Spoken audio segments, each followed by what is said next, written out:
Welcome to the MWH Horror. This channel specializes in sharing both real and creative horror animation stories. Our goal is not only to entertain, but also to deliver meaningful lessons through horror content. If you enjoy the content on this channel, don't forget to support us by leaving a like, a comment, or even better, subscribing to the channel. Where are you watching this video from and at what time? Leave a comment so we can connect with each other. And now, let's dive into today's horror stories. When I started my job as a night nurse at a children's psychiatric hospital, I truly believed that patience and kindness would be enough to heal. But after just a few weeks, I began to realize there were things in this place that weren't anything like what was written in the training manual, and some of those glances from the children, even a quick one, sent shivers down my spine. My name is Mia. Last August, I started working as a night nurse at a specialized treatment facility, specifically for children with severe mental health issues. Most of the patients here had a history of violence or self-harm, transferred from all over New York State. I believed I could make a difference in the lives of those damaged children. In the first few days, I spent a lot of time with Alex, an 8-year-old boy with a history of bipolar disorder. He always played by himself in the corner of the room, never speaking to anyone. I'd sit next to Alex for hours, reading or simply being there to observe. One day, while tidying Alex's room, I felt something under his pillow. I pulled it out, and it was a sketchbook. Curious, I opened the first page. Immediately, my body froze.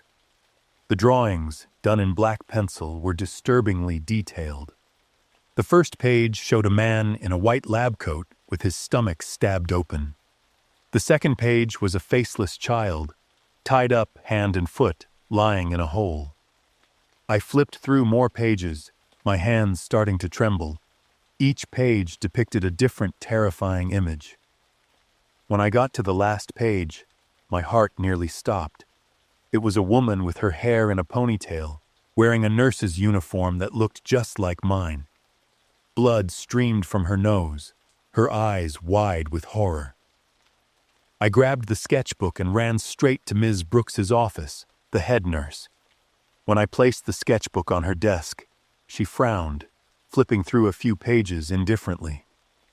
Her face didn't change expression when she saw the drawings. Just doodles. We shouldn't overreact to kids' games. She put the sketchbook in her drawer and locked it. I tried to explain the drawings, but Ms. Brooks stood up, signaling the end of our conversation. There was nothing else I could do. A few days later, my worst fear came true. Around 1 a.m., I heard a commotion coming from Alex's room. I rushed over to check on the situation. As I got closer, I heard the sound more clearly. It sounded like labored breathing. I pushed the door open, and the sight before me stunned me. Alex was trying to strangle Ben, the boy from the next room who often had nightmares. I was even more shocked by Ben's reaction. He wasn't struggling, nor was he calling for help. He just had his eyes wide open as if he had accepted everything. I lunged forward, pulling Alex off Ben. During the struggle, Alex screamed and turned to punch me directly in the nose. Excruciating pain spread across my entire face, and blood gushed from my nose. But I couldn't let go of Alex. When I finally restrained him, he looked up at me.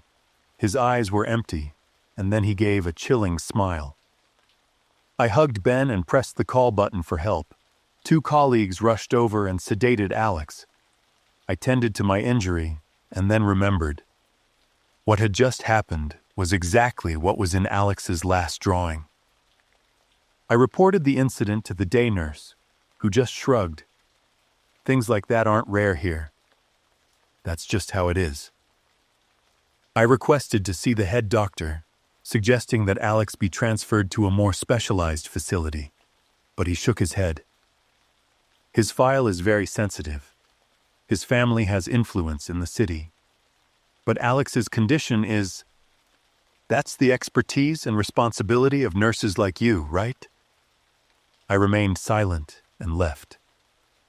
It felt like everything I had just gone through was being ignored.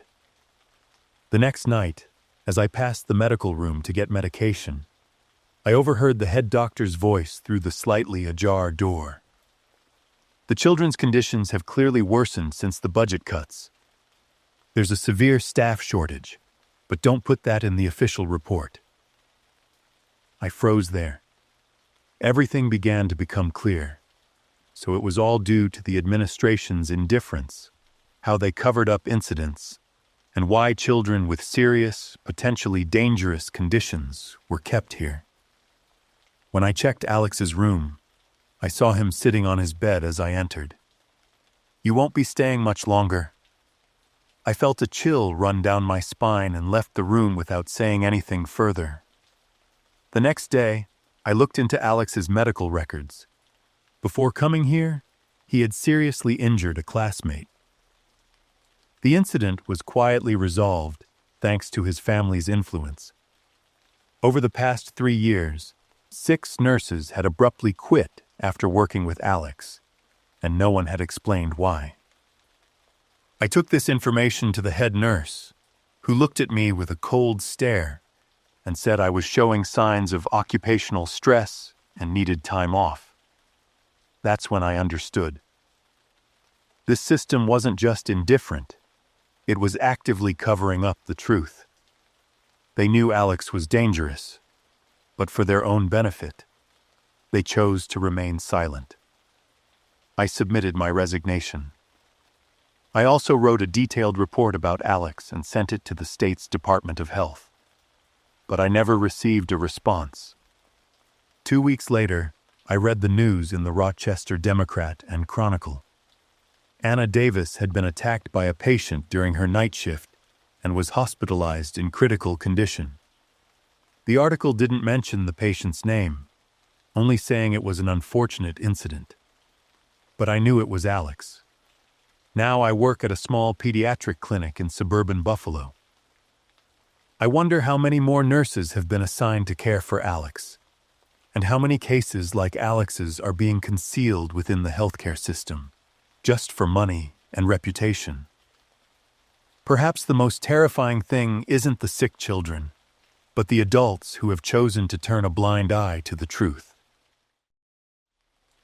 If I had been more careful when choosing a place to live that day, I probably wouldn't have woken up on an operating table. It started 3 months ago when I decided to leave Cleveland, Ohio. My job had fallen apart, and my rent was piling up. I needed a fresh start somewhere with a lower cost of living. Dayton seemed like a good fit. It was a quiet city and still in the same state, so I could visit family.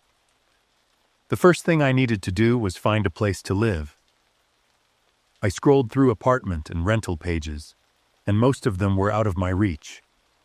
Then I saw a post looking for a roommate. It was a 2-bedroom apartment on Oak Street near downtown, with a rent that was half the average price. The apartment currently had 1 occupant, a guy named Vince who made the post. We exchanged a few simple messages, and I quickly moved in with him. On moving day, I parked my rental truck in front of a 3-story red brick building. The apartment was on the 2nd floor. Vince opened the door after the first knock. He was tall and thin with long brown hair that almost covered his eyes. The first thing that struck me was Vince's unusually wide smile. His voice was a little high-pitched and slightly shaky. His hand was cold and clammy when we shook hands. Vince didn't say much about himself, and I was hesitant to ask. The apartment was bigger than I expected. A large living room with a window overlooking the street. The kitchen was small but functional. My bedroom had a single bed and a wardrobe. There was a faint, musty, foul smell. I figured it was because the room hadn't been used. The first few days passed quite peacefully. I worked the afternoon and evening shift at a restaurant near downtown, usually getting home around 11 p.m. Vince was usually in his room with the door closed. The musty, foul odor I noticed at first didn't go away. It became more and more pronounced, I opened the windows and lit scented candles, but it didn't help. The smell was especially strong near Vince's room. On a day off when Vince was also home, I couldn't stand the smell anymore, so I asked him about it. Vince, who was in the kitchen, turned back with that familiar smile and explained that he was working on a dissection research project on small animals like rats and birds. He wanted to understand their internal structure. Better rats than people, right? Vince chuckled softly and walked into his room. I stood there, watching him go, thinking my roommate was incredibly strange. After living with Vince for almost a month, I decided to find another place. I had saved enough money for a security deposit. I told Vince about it, and he didn't say anything, but he did mention he was going home to visit his family that weekend. I figured he wasn't happy about me moving out, so I just kept quiet. I breathed a sigh of relief, finally getting a quiet night to myself. That evening, as I was sitting on the sofa, I was startled by a sound at the front door. I turned off the TV and listened. It was a key turning in the lock. Maybe Vince had come home early. I stood up, ready to greet him. The door opened, but instead of Vince, I saw a tall, dark figure in a hoodie, his face covered by a white mask. Before I could react, he lunged. I tried to run to the kitchen, but my foot caught the edge of the table and I tumbled to the floor. In the next second, a strong blow to my head sent me into darkness. When I woke up, I found myself tied tightly to a metal table. I was in a small room with no windows, lit by a single overhead bulb. The concrete walls were bare and damp. The stench was so overwhelming it made me want to throw up. Around the table were metal shelves full of glass jars. Inside were dark brown fragments, suspended in a clear fluid. On another table I saw surgical tools, scalpels, pliers, scissors. My mouth was taped shut, leaving me to only make muffled sounds of helplessness. From a dark corner, a voice began to hum a sweet melody that, in this context, was horrifying. The singer emerged from the shadows and walked closer. I couldn't believe my eyes. It was Vince with his familiar smile. But this time, it was more grotesque, with wide, bulging eyes filled with a look of sheer delight. Better people than rats, right, Mike? Without a word, he picked up a folding knife from the tool table and opened it. Vince placed the tip of the blade on the skin of my stomach. I tensed, struggling in desperation. The blade began to cut into my skin, and a searing pain hit me, feeling the warm blood ooze out. I was helpless, and so desperate I started to cry. Suddenly, I felt the rope on my right wrist loosen slightly, probably because I was sweating so much. I tried to twist my wrist. Vince had turned away to grab a tool, mumbling something about a perfect specimen. After a few minutes of struggling, my right hand finally came free.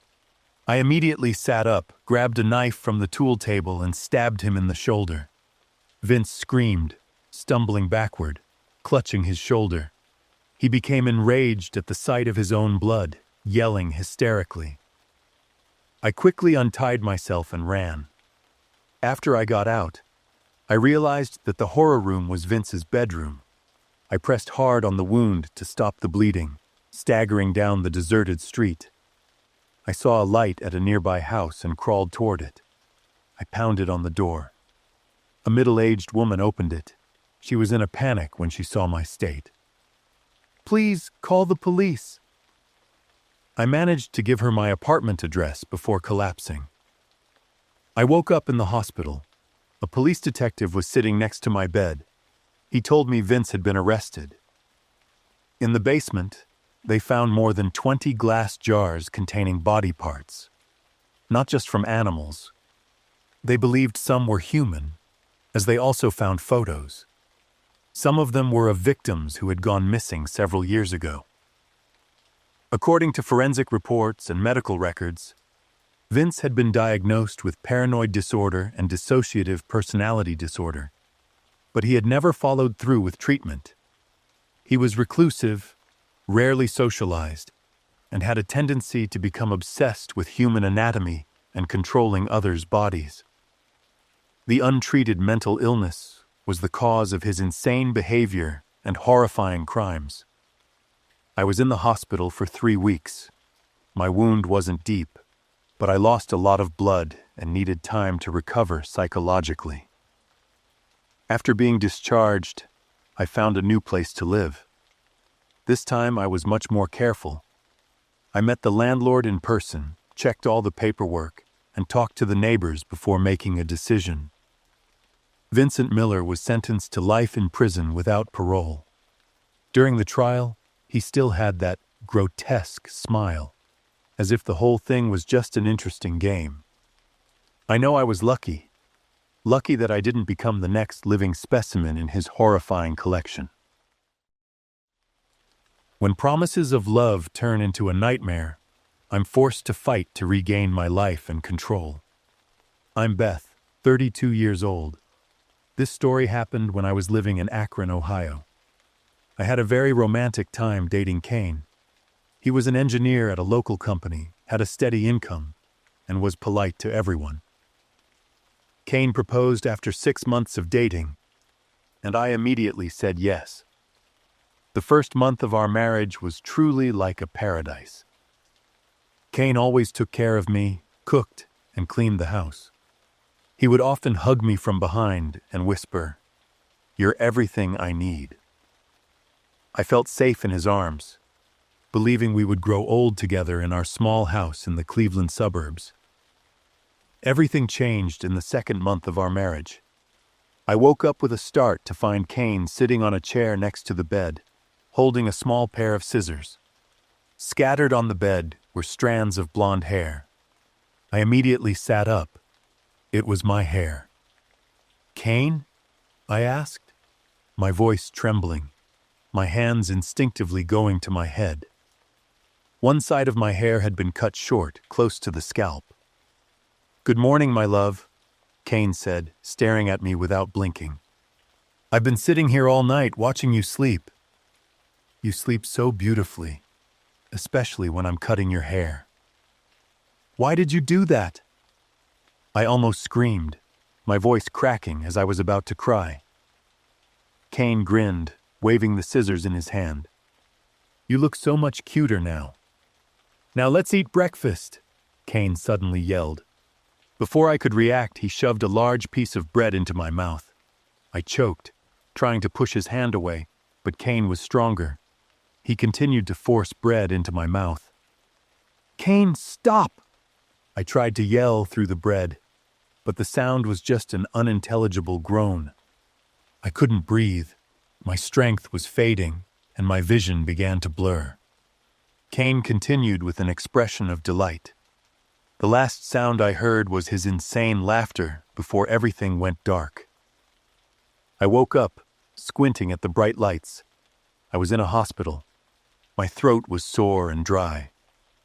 Kane sat on the chair next to my bed, his shoulders shaking. "Kane." I thought he was crying until I saw his face. Kane was smiling, his eyes sparkling like a child who had just received their favorite gift. "You're awake?" he said, feigning concern. "If you're unconscious for too long, I can't play with you anymore, my love." He leaned close to my ear. "Next time you feel like you're about to pass out, let me know in advance. I'll let you rest for a bit." I shivered at my husband's attitude. "Why? Why did you do that?" Kane was silent for a moment, his eyes staring at me. Then he grinned again. "I've been waiting for this moment for a long time." I stared at Kane in disbelief. Was this really the man who had promised to protect me for the rest of my life? Why had he become like this? Just then, a doctor walked in and said the situation wasn't too serious, but still recommended I stay in the hospital for another night for observation. Kane immediately stood up and squeezed my shoulder tightly. "That's not necessary, doctor. My wife is fine. We're going home." Before I could say anything, Kane pulled me out of the hospital. The next few days were hell on earth. Kane no longer hid his true nature. Every morning I woke up, I didn't know what he would do. One time he put a lot of salt in a glass and made me drink it all. Another time, he tied me to a chair and dripped cold water on my head for an hour. I tried to escape multiple times, but Kane always found me and dragged me back. He locked all the doors, hid the keys and my phone, and was always by my side to monitor me. One night, I couldn't take it anymore. I cried and threatened to call the police. Kane jumped up, his eyes bloodshot, and he yelled, "Shut up! Do you know how happy I am? Don't ruin my mood." In the next second, he calmed down, gently hugged me, and leaned close to my ear. His breath sent a shiver down my spine. "Thank you for agreeing to marry me. Now I can play with you however I want. I've thought of so many fun ways to spend every day with you." "Why?" I whispered, tears streaming down my cheeks. Kane licked a tear from the corner of my eye, his smile turning insane. "You always smiled. I hated seeing that. From now on, I'll make you cry every day. Your tears are the most delicious thing to me." His insane laughter echoed through the room. I knew if I didn't act immediately, I would die in this house. I grabbed everything within reach: a table lamp, a wedding photo frame, a glass of water, and threw them hard at Kane's face. He staggered back, covering his face with his hands. That was my only chance. I ran to the window, opened it, and jumped out. It was my only option because I was sure Kane had locked all the doors. Knowing the great risk, I jumped without a second thought. I landed on the first floor awning and then jumped again to the ground. The fall made me roll a few times, feeling pain all over my body. I heard Kane yelling for me to come back. There wasn't much time. I got up, limped to a neighbor's house, and asked for help. The neighbors called the police. I sobbed, telling the police everything, my body a clear and convincing piece of evidence. They immediately issued a temporary protective order and helped me with the divorce proceedings. The next month, I was treated in the hospital for a broken arm and shoulder and severe psychological trauma. At the trial, I wasn't present. I couldn't face Kane. Instead, I followed the trial online. It's a shame. I still have so many things I wanted to do with you. That was the only thing Kane said during the entire trial. I burst into tears, feeling utterly disgusted. What shocked me even more was that after the divorce, I found out Kane had been married before. His first wife had taken her own life. The police concluded it was depression, but the truth behind her death was probably also due to Kane's insanity and cruelty. Kane wasn't looking for a life partner. He was looking for a toy to satisfy his brutality. After 2 years of psychological therapy, I can finally sleep soundly without waking up with a start. I've moved to Columbus and started a new life. I understand that freedom and peace are the most precious things, but not in the arms of or dependent on someone else. They are within myself. I was 15 at the time, living a peaceful life with my family in Portland, Maine. I only had 2 close friends, Greg and Mark. Mark had just moved to Portland a year ago. Despite his quiet and sometimes strange personality, we became an inseparable trio. That Labor Day, Greg excitedly announced a short trip to a small island in Casco Bay. Greg said his parents wanted to invite us along. We immediately agreed. But as much as I was looking forward to it, the trip didn't go so smoothly, at least for me. I had a cold from the night before, and I was sneezing and blowing my nose the entire long drive. Mark and I also argued about some trivial things, but we were used to it, as we often did that. The ferry ride to Long Island was the only enjoyable experience of the day. I stood at the railing, feeling the sea breeze, and watched the seagulls flying overhead. For the first time all day, I felt relaxed. Greg's family's house wasn't too big, but it was still comfortable and well-equipped. The first day passed normally. We rode bikes to explore the island, went swimming, and played soccer on the beach. But on the second day, I couldn't find my favorite Yankees cap. To me, that item was more precious than anything. Greg said maybe I had left it on the beach, but I distinctly remembered putting it on the nightstand before I went to bed. In the afternoon, one of the pens from my collection also disappeared. It was a special pen with my name engraved on it. I started to feel uneasy. Personal belongings couldn't just vanish like that. That night was when things got weird. I woke up and saw that it was still dark, so I lay still, trying to go back to sleep. But then I heard a noise. Listening more closely, it was a whisper. I strained my ears to listen. It was coming from the bunk bed above me, where Mark was sleeping. But I couldn't make out what he was saying. I guessed he was talking in his sleep. We had a lot of activities during the day and were pretty tired. After a while, the whispering stopped. I fell back asleep without even realizing it. The next day, we were playing volleyball on the court for a while when Mark said he needed to go to the bathroom. I continued playing with Greg. A few minutes later, I looked up at the house. In one of the second-story windows, I saw Mark's face staring down at the court. I blinked, and Mark was gone. I asked Greg if his house had a bathroom on the second floor. Greg looked at me strangely and said there was only one bathroom downstairs. That evening, as Greg's family was getting ready to go to a local restaurant for dinner, I pretended to be sick so I could stay at the house. When everyone had left, I lay on my bed and thought. The whispering last night. Mark's face in the window. The missing items. Then a terrible thought occurred to me. I decided to check Mark's bed. My jaw dropped when I found my Yankees cap in his bag. I rummaged through it and found a bunch of my personal items that I didn't even know were missing. There was a pair of nail clippers my mom had packed for me, along with my spare toothbrush, and most alarmingly, a pair of my underwear. I didn't know what to think. I was about to cry when I noticed something else in the bag, his notebook. To this day, I regret picking up that notebook. My hands trembled as I flipped through the pages. They were pencil drawings, monsters with sharp teeth, nightmarish creatures with multiple legs and eyes, and scenes of horrific violence.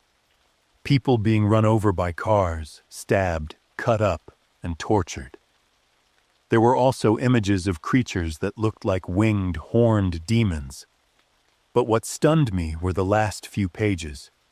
They were all drawings of me in different positions, but all of them were terrifying, including an image of me being nailed to a cross with my legs missing. Another page just had my name, David, scribbled over and over again, as if Mark had sat there for hours just writing my name. The last page was what was truly haunting. At the top of the page was my name, written in large capital letters, David. Below it was a smaller, handwritten note, I will do it tomorrow. I dropped the notebook. My hands wouldn't stop shaking. When I heard the car returning, I quickly put everything back in the bag, except for the notebook. I needed the evidence. When everyone was asleep, I pulled Greg's dad out into the hallway and whispered everything to him. At first, he didn't believe me until I showed him Mark's notebook. Greg's dad also found it alarming. He told me to put everything back as it was. When I put the notebook back, I tore out one page. Greg's dad then told everyone that there was a family emergency and that we had to end the trip early. As we hurriedly packed our things, I could feel Mark's eyes staring at me. The ferry ride back to the mainland was the longest of my life. Mr. Tom dropped Mark off at his house first. On the way to my house, he told me that he had spoken with Mark's parents and that it would be best if I didn't tell my parents about this because the two families were very close. But I couldn't keep it a secret. As soon as I walked into the house, I burst into tears and told my parents everything. They were furious and called the police immediately. I had to tell the story to the police 3 times. The page I had torn from the notebook was used as evidence to get a search warrant. They found the notebook and all of my belongings, except for the pen, which was never found. My parents never mentioned it again after that. I never saw Mark again. His family moved away within a month. I also never spoke to Greg after that trip because my parents were so angry that Greg's dad wanted to keep everything a secret. Now, every time I think back, I still get shivers remembering Mark's eyes and the last pages of that notebook. I wonder if I hadn't pretended to be sick and stayed home that day. Would I still be here to tell this story? A few months ago, I would have thought that stopping my car in the rain was just a kind gesture. But just a few hours later, I realized I had invited the man who wanted to kill me into my home. The story began a few months ago. I had just driven away from Mountain View Cemetery in Fremont, California. I would have stayed longer, but I noticed it was about to rain. I drove for a while, and it started pouring. As my car went around a bend, I saw a figure on the side of the road. It was a man, waving for a ride. He was shivering from the cold. He must have been standing there for a long time. I slowed down and pulled over. He quickly ran over and opened the car door, soaking the seat with rainwater. He had a thin face, a bushy beard, deep-set eyes, and looked like he hadn't slept in days. I handed him a towel to dry off. He nodded in thanks and took it. I started driving again. Throughout the trip, I tried to make some small talk, asking where he was from or what he did for work. But I only got shakes of his head or short answers. He just kept staring out the window, his hands tightly clasped together. As we neared my house, I asked, "I'm almost home. Where do you want me to drop you off?" He turned to look at me, his eyes looking tired. "Could you let me come in and rest for a bit?" "I've been walking all day," I hesitated. I never take strangers home, but it was still raining hard, and he looked genuinely exhausted. "Okay, but I can only let you stay for a little while." When we got inside, I showed him a seat in the living room and went to get him a set of old clothes to change into. Then I went to the kitchen to make a hot cup of tea. While waiting for the water to boil, I remembered his face. There was something familiar about it, as if I had seen him somewhere before, but I couldn't place it. "I forgot to ask your name," I called out, but there was no answer. I peeked into the living room. No one was there. I turned off the stove and went out. The chair was still wet from his clothes, but he was gone. Confused, I walked around the house, calling out to him. I went upstairs. The bathroom was empty. The office was empty. Finally, I stopped in front of the bedroom door. The door was ajar, even though I was sure I had closed it earlier.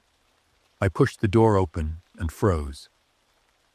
He was standing in front of the vanity, holding a picture frame that I always kept there. It was a photo of Mary and me. There were other pictures of her on the table. "You loved her so much." His voice had completely changed. It was cold and full of hatred. He turned around, and we looked at each other closely, and then the memory flooded back. Gary Williams, Mary's ex-husband. He looked like a different person, but he was sentenced to 20 years in prison. He should be in jail. "Gary, how are you?" I whispered. Surprised, Dave? You thought I'd sit in prison for 20 years? I took a deep breath. I didn't steal Mary from you. When we started, you two were almost done with the divorce. What the hell is a divorce? She was still my wife. You had an affair with her, you bastard, he roared. Gary pulled a knife from his jacket. Now it's your turn. He lunged and a struggle began. The blade cut through my right shoulder, showing the white bone through the deep wound, and blood started gushing out. Gary became more aggressive and continued to attack. At that moment, I had no other choice. I lunged toward the wardrobe, opened the top drawer and pulled out a gun, my hand shaking as I released the safety catch. I pulled the trigger. The first shot hit his shoulder, and he still advanced. I pulled the trigger again. The second shot hit his chest. Gary stopped, then crumpled to the floor. I checked his pulse. Gary was dead. I was silent for a few minutes, then called the police to turn myself in. Gary Williams escaped from prison 3 days ago. He killed a guard during his escape. We were hunting for him, an officer told me. The trial took place a month later. I was fully acquitted. The judge confirmed that I had acted in legal self-defense. I didn't feel happy, but I felt incredibly relieved. Right after the trial, I went back to the cemetery to visit Mary. The California afternoon sun peeked through the clouds. I knelt before Mary's grave and placed a bouquet of white roses, her favorite flower. I told Mary what had happened, and then burst into tears. It had been almost 2 years since I lost her. If I had been more decisive that day, not letting her go to meet her cruel ex-husband, Gary, we might have had a happy family with children. A light breeze blew through the cemetery, causing dry leaves to fly up and then fall onto her grave. I sat there until it got dark. On the way home, I didn't stop for anyone else. Some memories just stick with you, no matter how much you want to forget. The way Ethan would look at me when he thought no one was watching. The way he'd always stand in the dark corners of the house, observing everyone as if he was memorizing every detail. And especially, the chilling feeling that would cover the whole house whenever he was around. Now, years later, I understand that my foster mom's intuition saved our lives. Ethan came to live with my family when I was 12. I had been adopted by the family 2 years before him. There was always something about Ethan that made me uneasy. It wasn't because he was aggressive or argumentative. In fact, it was the opposite. Ethan was very quiet. Normal kids his age were usually noisy, but he could sit in silence for hours, just watching. My foster mom, Linda, was a warm-hearted woman. She had fostered many troubled children before, and always believed that love could heal any wound. But with Ethan, I often saw moments of deep thought and worry in her. During the first few months, Ethan seemed to fit in well. He helped with chores, did all his homework, and didn't cause any trouble. But some small details made me pay attention. The way he observed our youngest foster brother, Lucas, who was only 7 at the time. Ethan didn't play with Lucas like a typical older brother. Instead, he just stood at a distance, staring at the little boy with an expression I couldn't understand. Then there were nights I'd wake up and see Ethan standing in the hallway, looking towards my foster parents' bedroom. When I asked him what he was doing, Ethan just said he was getting a drink of water. But I never saw him holding a glass. The real trouble started with his report card. At the end of February, Mom Linda asked about Ethan's academic performance. He said the school didn't hand out physical report cards anymore. Everything was online. When Mom Linda insisted on checking, Ethan suddenly got angry. "Why don't you trust me? I told you there are no report cards." Mom Linda sensed something was off. She didn't get angry, but I saw worry in her eyes. That night, The atmosphere in the house felt heavy. Ethan ate dinner, then went to his room early. I lay in bed and heard rustling noises from his room. It sounded like Ethan was organizing or cleaning something. The next morning, Mom Linda looked tired. She told me she barely slept the night before. When Ethan left for school, she decided to go into his room. She said her gut told her she needed to. Mom Linda walked into Ethan's room. The room looked normal. A neatly made bed, a clean desk. But when she got close to the closet, she paused. She opened it. At first glance, it just looked like regular clothes. But on the bottom shelf, she felt something hidden under a pile of sweaters. A small knife, a lighter, and an old notebook. When she opened the notebook, Mom Linda had to sit down on the bed, looking completely shocked. Inside, Ethan had written out a detailed plan. Every single step was meticulously laid out. The first victim would be Lucas. Ethan planned to snatch the boy while he was sleeping, then take him downstairs to the living room. He wanted our foster parents to witness it. The handwriting described chilling details, like that of an experienced killer. Let him see how that fat woman cries. Mom Linda would be the last victim. Ethan wrote that he wanted her to live the longest to feel the pain. I wasn't there when Mom Linda found the diary. She told me everything after it was all over. That day, I came home from school and knew something serious had happened. Mom Linda was sitting at the kitchen table, her face pale. My foster dad, Robert, was on the phone, his voice strained. A little later, when Ethan got home from school, a social worker was waiting for him. He didn't seem surprised or angry. He just stared at my foster mom with empty eyes and said, "You went into my room." It wasn't a question, but a statement.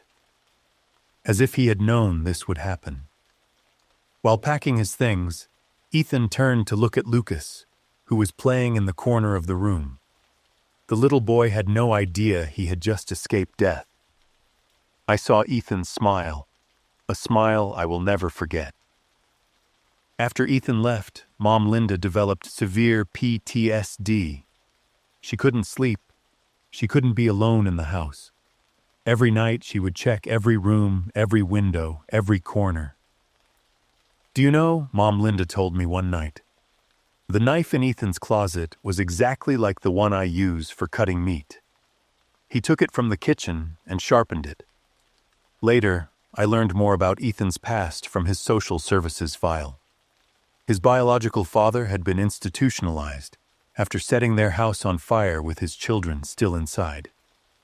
Ethan's paternal grandmother then raised him, but she had very special disciplinary methods. Whenever Ethan misbehaved, she would make him sit in a car in the hot summer with the windows rolled up, or pull weeds with his bare hands until they bled. Reading those lines, I felt a strange sense of dread. Perhaps those past traumas were what made Ethan such a terrifying person. There was one detail that made Mom Linda absolutely sure our family had a narrow escape. In Ethan's room, she found a calendar with the last Friday in March circled in red ink. That day was only 3 days away when Mom Linda discovered the diary. I'm 31 now. Sometimes I still see Ethan wandering around the Hamilton, Ontario area. He's a bit overweight now, probably a side effect of his medication. Every time I see him, I just quietly think, thank God, at least he's still taking his meds. Sometimes I wonder, did Ethan plan to kill me and the other foster kids too? Or was the plan just for the 3 members of my foster parents' family? Now that I'm an adult, I understand that not every child can be saved by love. Some wounds are too deep, some cracks in the soul can't be mended. But I also believe that timely and proper intervention can still create miracles. I'm Jackson, 14, living in a small town in the Midwest. My house is smack in the middle of a sparse forest, where oak and maple trees stretch as far as you can see. A week ago, my parents had to go on a business trip and left me home alone to take care of the place. My mom asked our neighbor Kate to check on me the first day, and my Aunt Tabby was supposed to stay over the next day. Like most teenagers, I was pumped to have the place to myself for a whole day, free to do whatever I wanted. But then, the quiet of the house, the eerie stillness of the forest, started creeping in, wrapping around me like a thick, dark curtain. That first night, I lay in bed, the soft yellow glow of my nightlight making the room feel less empty. But the peace didn't last long. There was a knock at the window. At first I figured it was just the wind, but the tapping kept going, steady and relentless. When I pulled back the curtains, all I saw was darkness. But on the glass, a message appeared in the steam. "I am looking at you." As I tried to make sense of what was happening, a piece of paper got shoved under the door. On it, in messy, slanted writing, "Do you want to know the secret of this house? Play my game." I grabbed my phone, my hands shaking, and tried to call my mom, but all I got was no signal. Right then, the lights started flickering like crazy. Then, boom, total blackout. Panic hit me hard. I ran to the front door, yanked at the handle, but it wouldn't move. The latch was locked from the outside. A voice drifted in from the window. "I used to live here before you came. This house has secrets your family never knew. I can help you find them, but you have to do what I say." I was trapped, my own house, and I couldn't get out. In that moment, all the fear of a 14-year-old kid swallowed me whole. I couldn't say no. He slid another piece of paper toward me. "Go to the storage room under the stairs." The basement was a place I almost never went. It was dark, damp, and reeked of mold. With a shaky flashlight in my hand, I felt my way through the old wooden door. In the dim light, I spotted a big metal box buried under a pile of dusty old bottles. I pried it open and nearly dropped it in horror. Inside were rotting animal remains, cat bones, dog bones, even tufts of rabbit fur. The box reeked of death. My hands were shaking so bad, I let it go. "This is just the beginning." From the window came a low, chilling voice. "Go to the living room and look under the wood floor." I yanked up the old carpet in the living room and found a cracked floorboard. I pried it open. Sitting underneath was a glass jar, filled with dried blood and tiny bone fragments. I couldn't tell what kind of animal the bones belonged to, but something in my gut told me they'd been there a long, long time. I picked up the jar, and as my flashlight hit it, my breath caught in my throat. Inside were several shriveled, dried-up human fingers. The fingernails were still there, but the skin had shriveled up into wrinkled, leathery patches. My whole body shook as I stumbled back. "Who are you? Why are you doing this?" He didn't answer. Instead, his voice drifted through the window, low and icy. "You want the truth? There's one more place. Check the kitchen cabinet under the sink."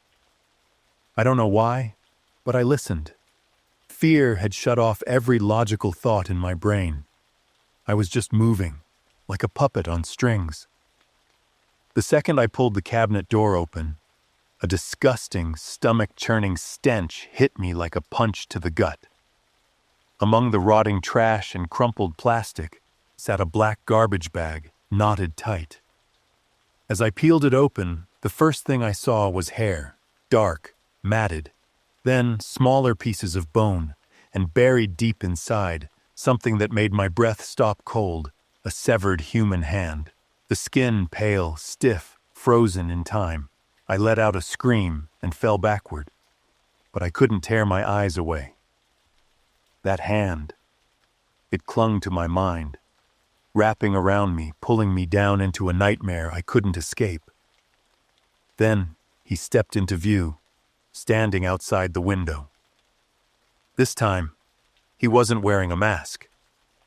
His face was hollow, his eyes bulging with red veins, like he hadn't slept in years. "Did you see that?" "Dash," he whispered. "Dash. This used to be my house. I lived here when it was abandoned. But then your family came, and he chased me away." He pointed at the plastic bag. "That's what I left behind. Proof that I was here. The animals I found. The people who tried to make me leave. You have no right to be in this house. It's mine." Then, out of nowhere, he lunged inside, gripping a massive hammer. I didn't think. I just swung the baseball bat to him, with all my strength. It connected with a sickening crack. Panic had taken over, wiping out every other thought. Eyes shut tight. I just kept swinging, again and again. He finally hit the ground. Still. By the time the police got there, they found everything I told them about. Animal bones, human fingers, and the twisted tools he used to hunt and store his works. The human arm in the kitchen drawer was confirmed by DNA to belong to a guy who'd been missing for years. He used to live near the house and had a rocky history with the stranger. Turns out, he was the one who tried to kick the guy out when he was squatting there as a homeless man. That stranger had been using the house as his hideout for years. He had killed, dismembered, and stashed the remains in different corners of the house, his sick way of marking what he thought was his. The police found out he had a long history of severe mental illness, paranoia, violent outbursts, the whole deal.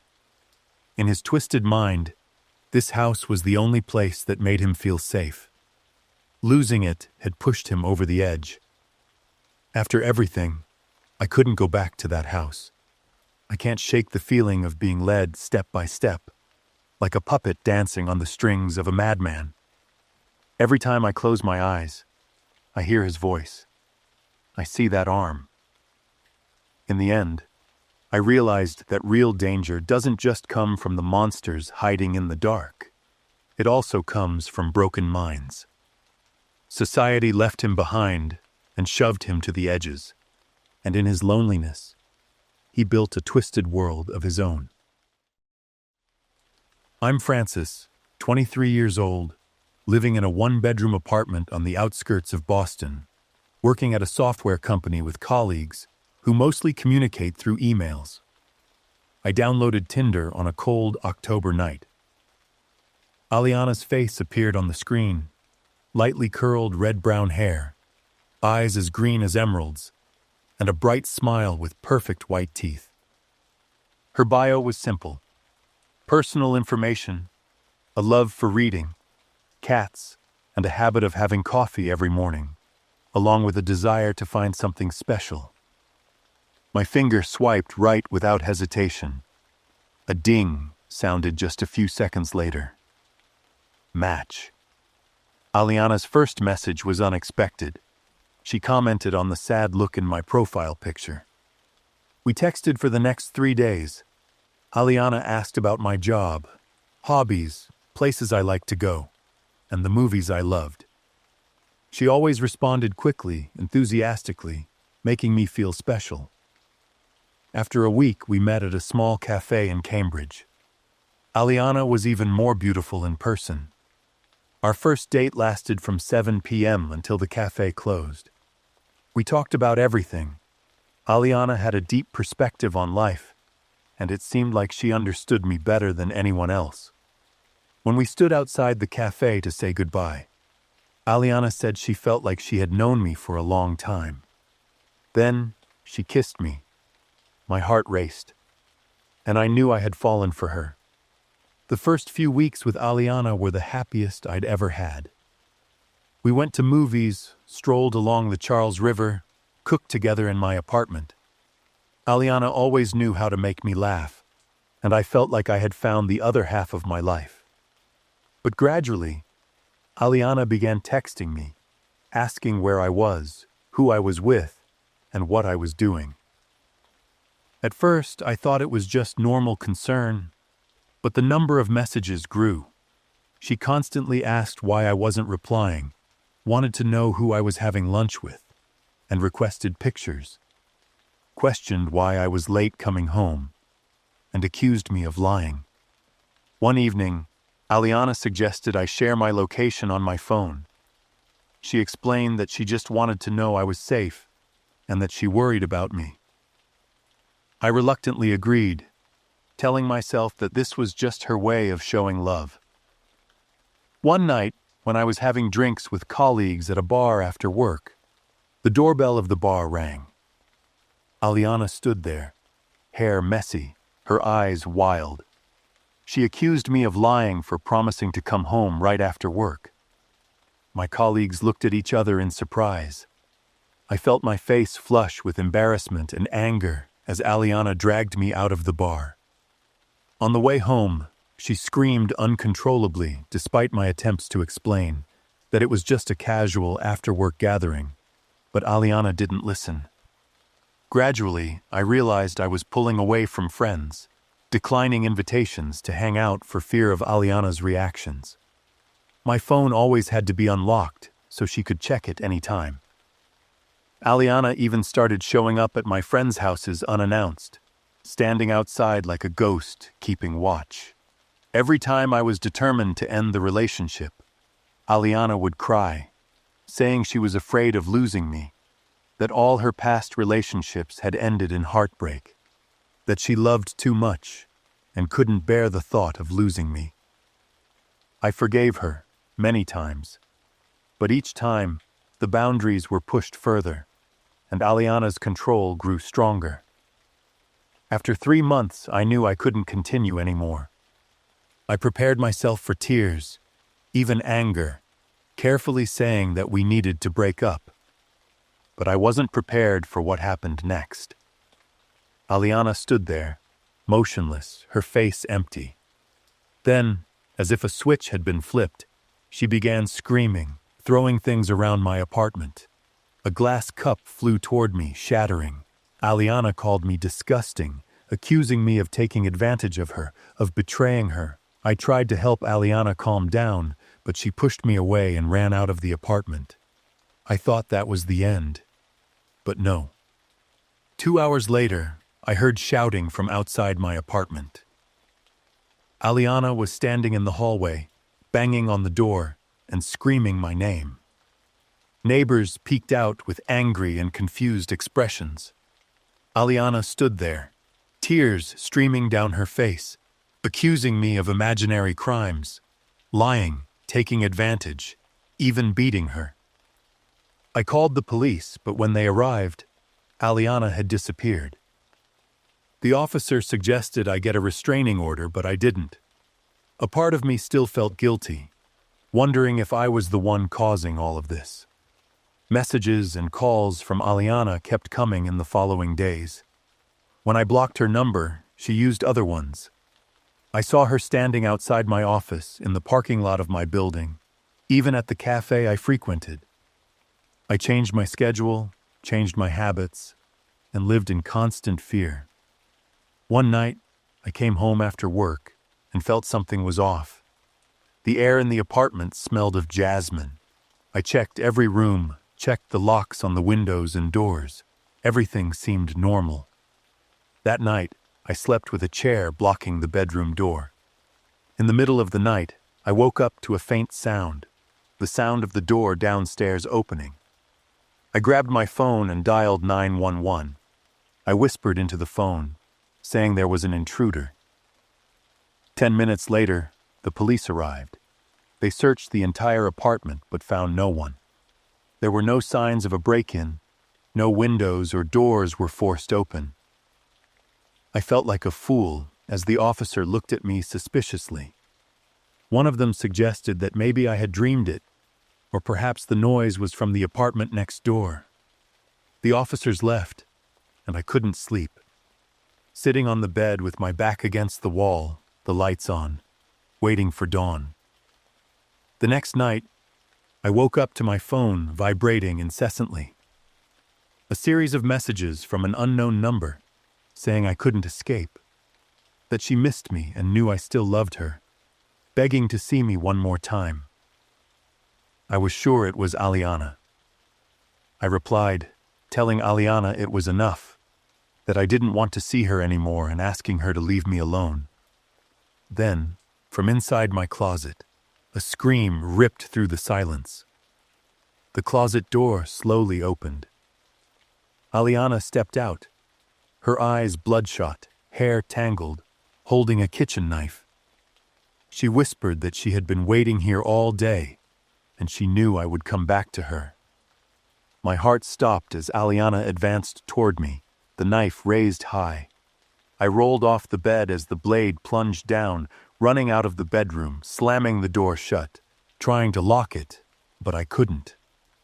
Aliana slammed into the door, and I struggled to keep it closed while Aliana kept stabbing many more times. I felt the door tremble with each blow and knew I couldn't hold it much longer. I screamed, trying to stay as calm as possible.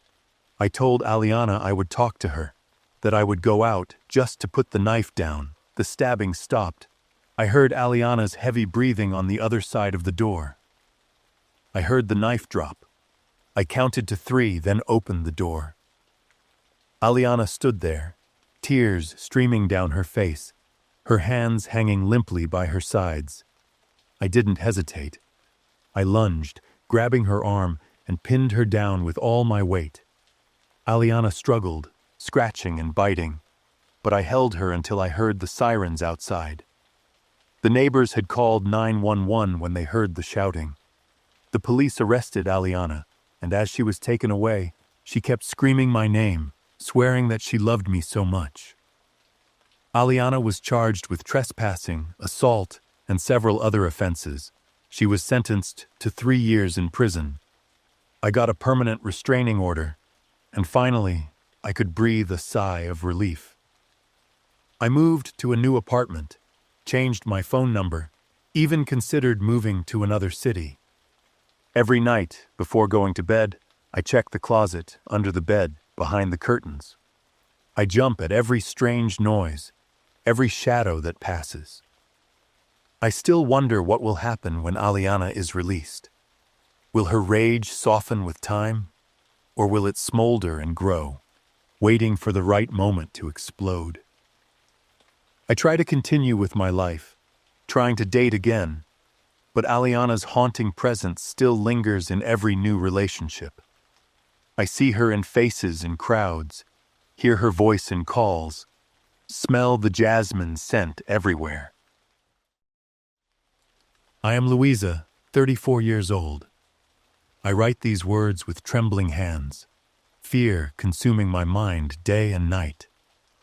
It has been 3 months since I escaped, yet the feeling never fades, the sensation that he is out there somewhere, watching me, waiting for me to make a mistake. I write this in the hope that someone will believe me. I once loved a monster disguised as a man. Nathaniel, my ex-boyfriend, had a sick obsession.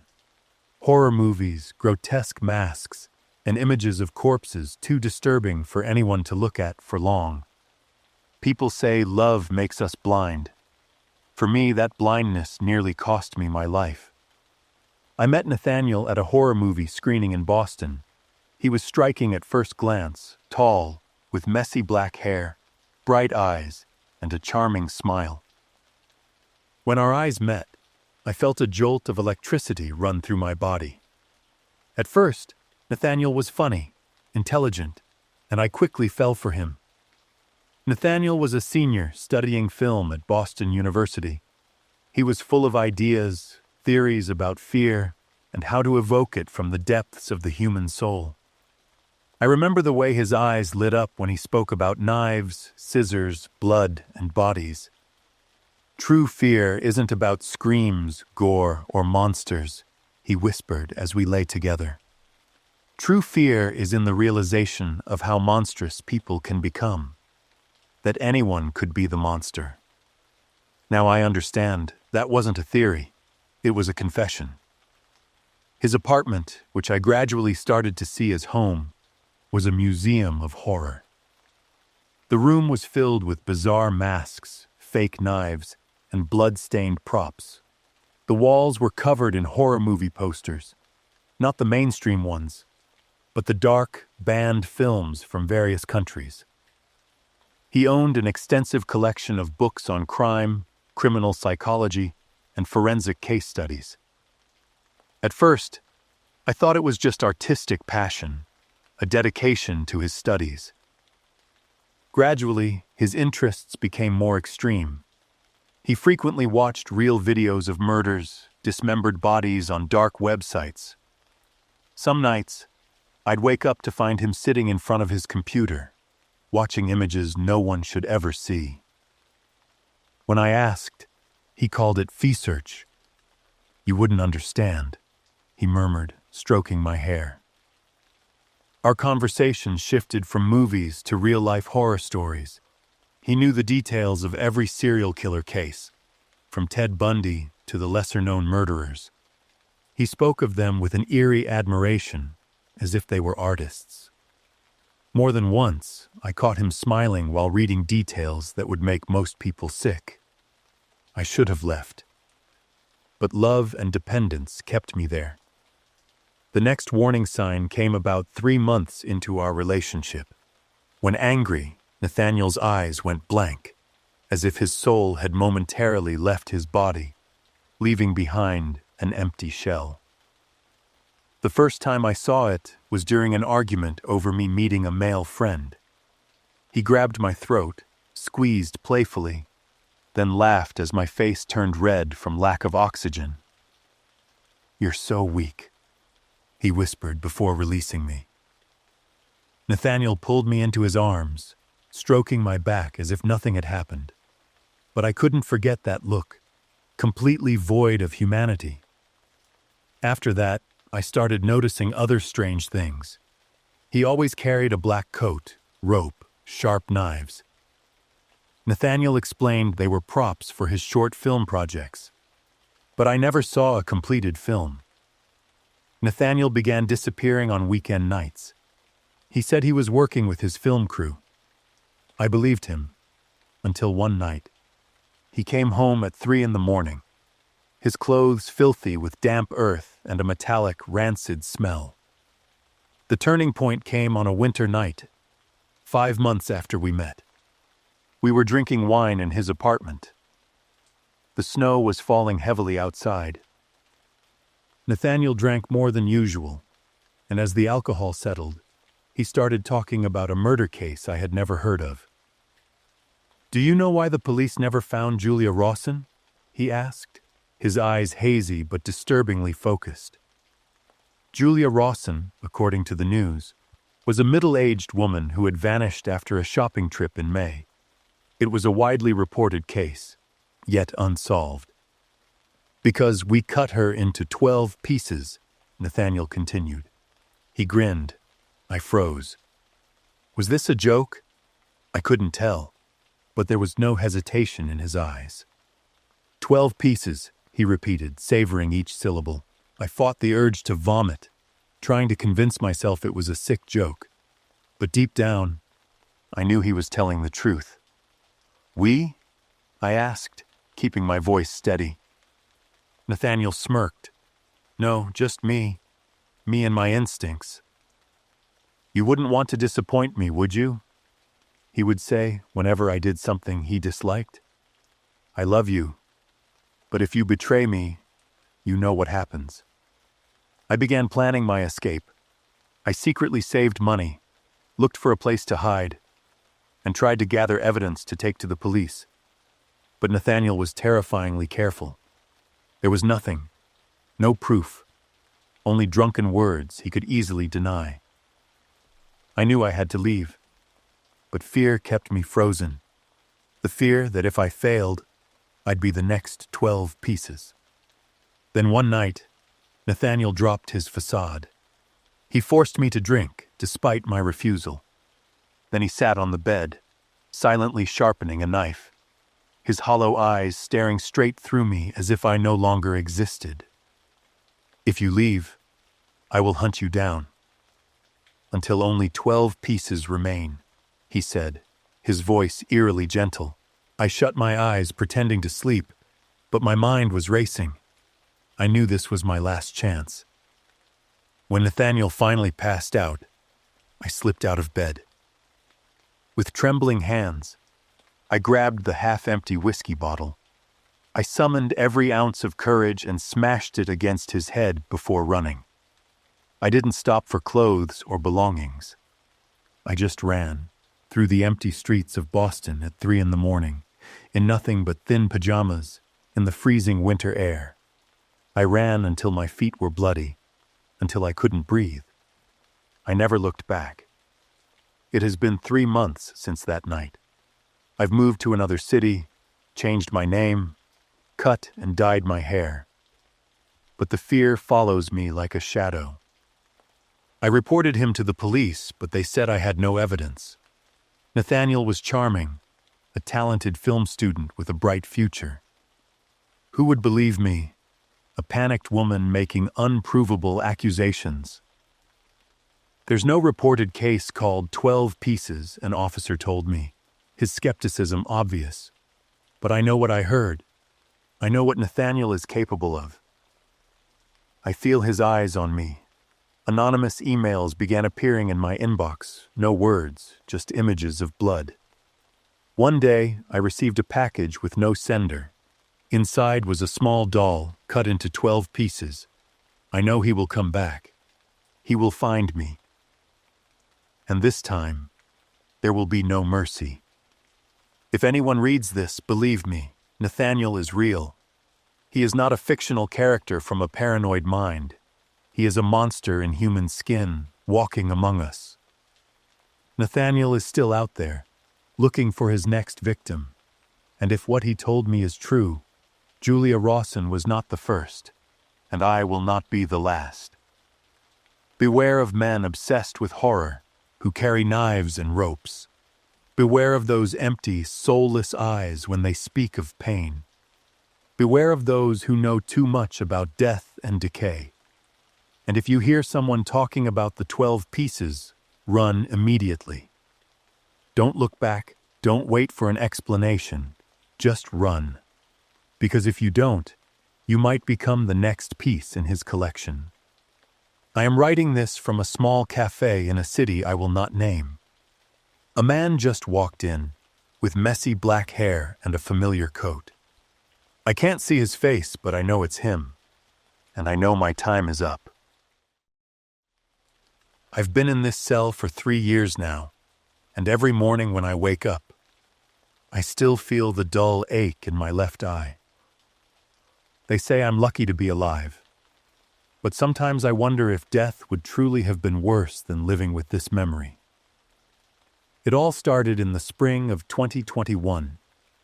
I'm Mike, a police officer with the Columbus Police Department, Ohio. My girlfriend was Kate, the daughter of State Senator Robert Williams. We met at a charity fundraising event. Initially, everything was perfect. Kate was smart, funny, and had big dreams of becoming a journalist. As our relationship deepened, Kate began to show the first signs of being controlling. We didn't live together, and the calls happened at any time of day Kate wanted. Our dates turned into interrogations. Kate wanted to know every detail of my workday, about female colleagues, reasons why I stayed late. When I was tired and didn't want to talk, she would sit in terrifying silence, staring. I felt like I was living under a microscope. I felt incredibly suffocated and started to become unhappy with the relationship. I decided to end things with Kate after almost 8 months of dating. We met. I talked about needing time to focus on my career. I think we should break up. Then she laughed. I left, thinking that was the end of it, but it wasn't. That night, at 1 a.m., Kate called me. She was sobbing uncontrollably, begging me to reconsider. I apologized and hung up. By morning, my phone had nearly 100 missed calls from Kate. I sat staring at my phone screen for a long time, feeling an overwhelming sense of suffocation. and decided to remain silent. The following days were like a nightmare I had created myself. Kate called non-stop, sending hundreds of texts a day. She came to my house, banging on the door until 2 a.m. Then Kate started to harm herself. Cuts on her wrists, bruises on her body. She sent me terrifying photos with messages. "Do you see what you've done to me?" Then Senator Williams began to intervene. A week after I broke up with Kate, he called the police chief directly. I was called into the office and received advice that perhaps I should reconsider my relationship with Senator Williams's daughter. For the good of your career. When I refused, the pressure started to mount. My promotion application was deferred for further review. My work schedule was suddenly filled with night shifts. Important cases were assigned to others. Even at home, I found no peace. My electricity and water bills suddenly had mistakes. My bank reviewed my account unusually. I understood the message. Get back with Kate or my life would be destroyed. I couldn't call the police because I was the police, and the person oppressing me held power. I couldn't tell anyone for fear of jeopardizing my career. I was surrounded by choices I had made myself, but now compounded by the force of political power. I tried to endure, thinking that if I just kept silent, everything would eventually be okay. But I was wrong. Nearly 4 months after I definitively broke up with Kate, she still wouldn't give up. Every time I finished a night shift, my car would have a new scratch. My mailbox was full of scribbled papers with angry and sad faces. I still chose silence and endurance. I started losing sleep. My colleagues were worried, but I just told them I was tired and stressed, partly due to caffeine side effects. But deep down, I knew something was seriously wrong. Work was the only thing still keeping me connected to the normal world. Then one evening, while preparing for a raid to apprehend a drug trafficking group at a suburban warehouse, I saw a figure in the distance, near a restricted area. I couldn't clearly see her face, but her walk was unmistakable. "Kate!" I rushed out, shouting for her to stop. One of the officers with me held me back, saying I was mistaken. I returned to my position, but my mind couldn't focus. All my senses were on edge. I had warned dispatch about the possibility of civilians entering the area, but no one really paid attention. About 10 minutes after the raid began, screams for help echoed from the back of the warehouse. I ran there with 2 others, and my heart nearly stopped when I saw Kate being held by one of the gang members, a knife pressed to her throat. Everything swirled inside me. Why was she here? I raised my gun, but my hand trembled, sweat drenching my palm. Kate cried as she called my name. "Mike!" "I don't want to die. Don't leave me."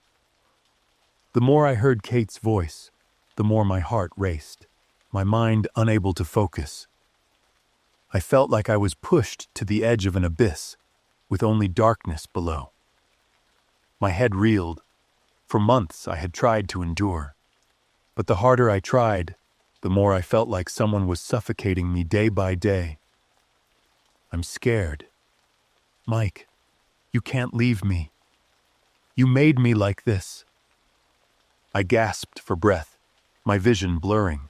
Only Kate's voice remained in my head, and an overwhelming feeling of suffocation as I was pushed to my limit. The gunshot echoed. A few seconds later, Kate fell.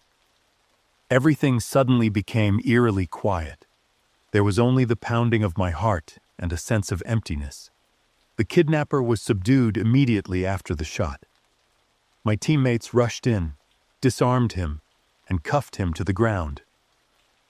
A clear, "all clear," sounded over the radio, confirming the operation was over. But I couldn't hear clearly anymore. I knelt beside Kate, blood spreading beneath her body, my hand still clutching the gun. I woke up in the hospital, handcuffed. I was charged with murder. State Senator Williams said I would definitely pay the highest price. No one mentioned how the months of suffering had affected my mental state. My desperate pleas went unheard. 3 years have passed, and the memory remains like an unhealed wound. I don't blame Kate. I only blame myself for not stopping when I could have. I thought silence was the least damaging path, but I was wrong. And now I have to live with that mistake for the rest of my life.